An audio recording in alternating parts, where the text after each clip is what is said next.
Okay, I know this isn't like a normal video, but I've had this idea for a long time, so what if Spider-Man was in the Dark Knight trilogy? Like, what if DC and Marvel came up with a deal and allowed Spider-Man to be in the Dark Knight trilogy? Or at least be connected to the Dark Knight trilogy? That's what this video is about, so let's begin. So the first part of Spider-Man's introduction into the Nolanverse will be a quick scene in the Dark Knight. A young Peter Parker walks into the living room to see Aunt May looking scared. He then sees what she's looking at on the TV. They both watch in horror as the news plays the Joker's video of him murdering the imposter Batman. They then get a phone call. It says that Uncle Ben was gunned down by one of the Joker's henchmen. This will leave Peter and Aunt May forever emotionally haunted by the Joker. They both fall into depression, with Aunt May becoming an alcoholic and hoping one day Batman will kill the Joker. This is only one scene though. The rest of the Dark Knight plays out exactly the same. Real quick, this next stuff happens just before the Dark Knight rises.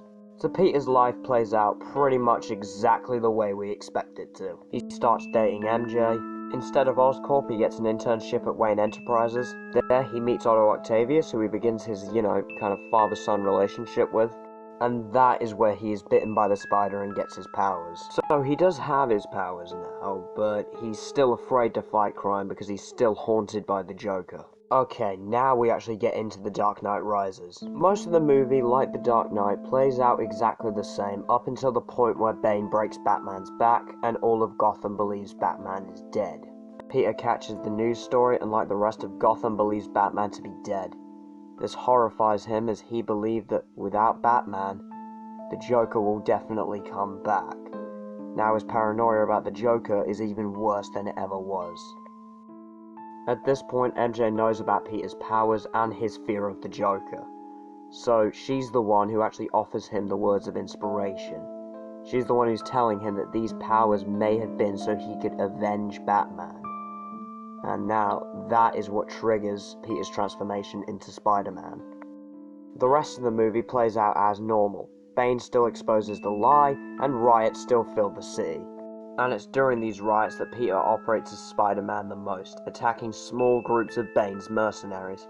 He only goes after the small groups though, as he wants to stay off of Bane's radar, as he's almost as scared of Bane as he is of the Joker. Batman recovers from his broken back and returns to Gotham to lead the charge against Bane. Peter watches the battle from on top of a building. All of his fear of Bane is replaced by his excitement that Batman is alive. Batman catches a glimpse of Spider-Man in the battle. This is what motivates him to make the ultimate sacrifice that he does at the end of the movie anyway, knowing that with him gone, Gotham will still have a hero. And the rest of The Dark Knight Rises plays out exactly the same as it does in the original. So, there you go.